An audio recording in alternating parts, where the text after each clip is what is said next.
दोस्तों नमस्कार। आज की कहानी है बहू तुम नौकरी नहीं करोगी तो क्या हम रोटी नहीं खा सकते। आशा करता हूँ आप सभी कुशल मंगल होंगे। तो आज की कहानी शुरू करने से पहले जो भी चैनल पर पहली बार आए हैं या जिसने भी अभी तक चैनल को सब्सक्राइब नहीं किया है तो चैनल को सब्सक्राइब करें और घंटी का बटन दबाकर ऑल का आइकन जरूर प्रेस करें ताकि हमारी कहानियों की नोटिफिकेशन आप तक सबसे पहले पहुंचे।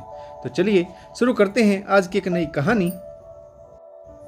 सिमरन को ऑफिस से आने में आज फिर देर हो गई तो सास बड़बड़ाने लगी। रोज रोज पता नहीं कहाँ रह जाती है। आजकल देख रही हूँ कि उसे ऑफिस से आने में बहुत देर हो जाती। आने दो, आज अच्छे से खबर लूंगी। लापरवाही की भी हद होती है। खाना कौन बनाएगा, बच्चों को कौन देखेगा, घर बार की भी तो चिंता होनी चाहिए। सिमरन के ऑफिस में जरूरी मीटिंग थी। एक प्रोजेक्ट जिसकी पूरी जिम्मेदारी सिमरन पर थी, उसी के चलते क्लाइंट से जरूरी मीटिंग थी। सिमरन के बेहतरीन प्रदर्शन और काम के चलते नए क्लाइंट ने कंपनी को ऑर्डर दे दिया और एडवांस पेमेंट भी कर दी, जिससे खुश होते हुए सिमरन के बॉस ने सिमरन की प्रमोशन और सैलरी में इंक्रीमेंट भी कर दिया। सिमरन आज बहुत खुश थी। वह कड़ी मेहनत करके लगातार उन्नति कर रही थी। सिमरन ने घर जाते समय परिवार का मुंह मीठा कराने के लिए मिठाइयाँ खरीदी और बड़ी खुशी से अपनी गाड़ी ड्राइव करते हुए घर पहुंची। गाड़ी की आवाज सुनकर सास भी दरवाजे पर ही आ गई। जैसे ही सिमरन गाड़ी से नीचे उतरी तो सास ने नाराज होते हुए कहा, कोई फिक्र है किसी की या नहीं?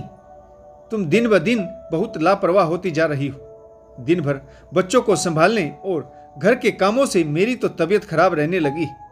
सिमरन ने धीरे से अपनी सास से कहा, परंतु माँ जी, मैंने तो अभय को फोन करके सब बता दिया था कि मैं आज लेट हो जाऊंगी। मेरी आज एक जरूरी मीटिंग है, खाना बाहर से ऑर्डर कर देना। मैंने उनसे कहा था कि वह फोन करके आपको भी सारी जानकारी दे दे। सास गुस्से में थी। पैर पटकती हुई किचन में जाते हुए बोली, अभय का खुद का कुछ अता पता नहीं और वैसे भी यह घर के काम मर्द थोड़े ही ना करते हैं। जल्दी से कपड़े बदल कर आओ और देखो अब क्या बनेगा। 8 बजने को आए, बच्चे भूखे हैं, सृष्टि तो सोने ही वाली। जल्दी से कुछ हल्का बना दो, बच्चे खाकर सो जाएंगे। मैं भी अपनी दवाई ले लूंगी, फिर बाद में अपना और अभय का खाना बना लेना। सिमरन को बहुत गुस्सा आ रहा था। उसका प्रमोशन हुआ है पर घर में उससे कोई पूछता भी नहीं कि उसका काम कैसा चल रहा है। वह देर रात तक जाग जाग कर प्रोजेक्ट पर काम करती, लेकिन इन लोगों को सिर्फ रसोई और खाने की ही सूझती। बहुत सारी रात जाग जाग कर काम करे, लेकिन सुबह नाश्ता टाइम पर मिलना चाहिए। ऑफिस में कितनी भी जरूरी मीटिंग हो, लेकिन बहू घर समय पर आनी चाहिए। मेरी जगह अगर इनका बेटा होता तो कहती, बेटा आज का दिन कैसा रहा, तुम्हारी मीटिंग कैसी गई, तुम रात भर जाग जाग कर जिस प्रोजेक्ट के लिए इतनी मेहनत कर रहे थे वह कैसा रहा। लेकिन बहू दिन रात एक कर दे तो भी उसकी कोई कदर नहीं होती। सिमरन ने कपड़े चेंज करके सासू माँ और बच्चों के लिए फटाफट से वेज दलिया बना दिया। बच्चों को खिलाने लगी तो अभय भी आ गया और वह सिमरन पर चिल्लाते हुए बोला, तुम कहाँ रह गई थी आज? बच्चे मुझे बार बार फोन कर रहे थे। माँ भी बहुत परेशान थी।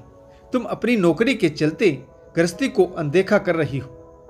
तुमने मुझे फोन किया था परंतु मैं अपने दोस्तों के साथ बिजी था, लेकिन तुम भी थोड़ा समय निकाल कर घर माँ के पास फोन करके उन्हें देर से आने के बारे में बता सकती थी। सिमरन चुपचाप सुन रही थी। पति को गुस्से में देखकर आज उससे रहा नहीं गया। एक तो उसकी गलती भी नहीं, फिर भी सभी उसी को सुनाने पर लगे हुए थे। सिमरन बोली, आप लोगों को खाने की टेंशन है, ना कि बहू की चिंता। मेरे काम को लेकर कोई नहीं पूछता। मैंने दिन रात मेहनत करके यह मुकाम हासिल किया। बॉस ने मुझे प्रमोट कर दिया और मेरी सैलरी भी इंक्रीज हुई है। अगर मेरी जगह आप होते तो आपकी माँ आपकी वाहवाही करती नहीं थकती। बेटा करे तो वाहवाही और बहू करे तो लापरवाही। मैं भी काम में लगी हूँ ताकि 2 पैसे की सेविंग हो जाए। तभी सासू माँ मुंह बनाते हुए बोली, वैसे हमें कोई नौकरी वाली बहू नहीं चाहिए थी। तुमने ही नौकरी का शौक पाला था, वरना हमारे घर का गुजारा तो मेरे बेटे की कमाई से चल रहा था। अब घर और नौकरी दोनों की जिम्मेदारी अपने कंधों पर लोगी तो दोहरी चक्की में तो तुम ही पिसोगी ना। हम पर नौकरी का रोब झाड़ने की जरूरत नहीं।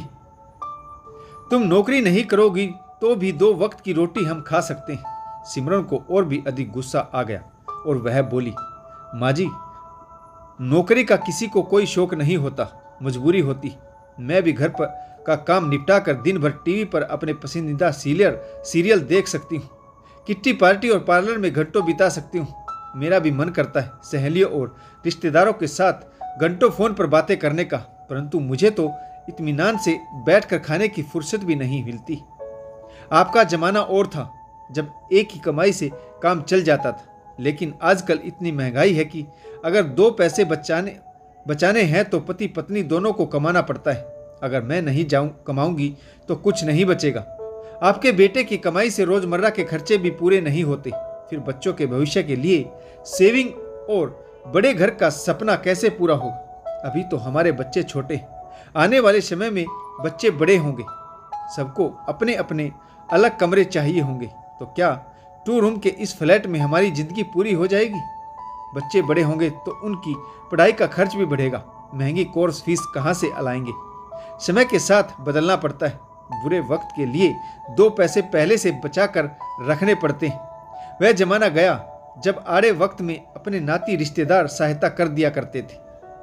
आज किसी से 2 पैसे उधार मांग कर देख लो, सभी की जेबें खाली नजर आती और सभी कुछ न कुछ बहाना बनाकर टाल ही देते। कोई किसी की सहायता नहीं करता। अभय को सब कुछ समझ आ रहा था कि सिमरन आज सही कह रही। वह मेहनत करके सेविंग करती, उसकी कमाई से तो सिर्फ घर का खर्च ही चलता है। दोनों की बराबर की हिस्सेदारी। अभय ने अपनी माँ को भी समझाया कि बेहतर जिंदगी जीने के लिए दोनों का कमाना बहुत जरूरी है। अभय ने अपनी माँ से कहा, मैं कल ही एक काम वाली बाई का इंतजाम कर दूंगा।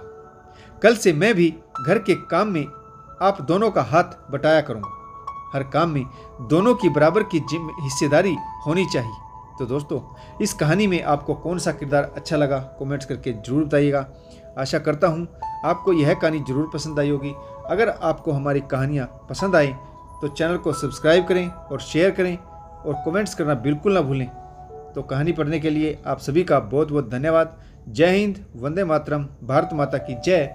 जय जवान और जय किसान।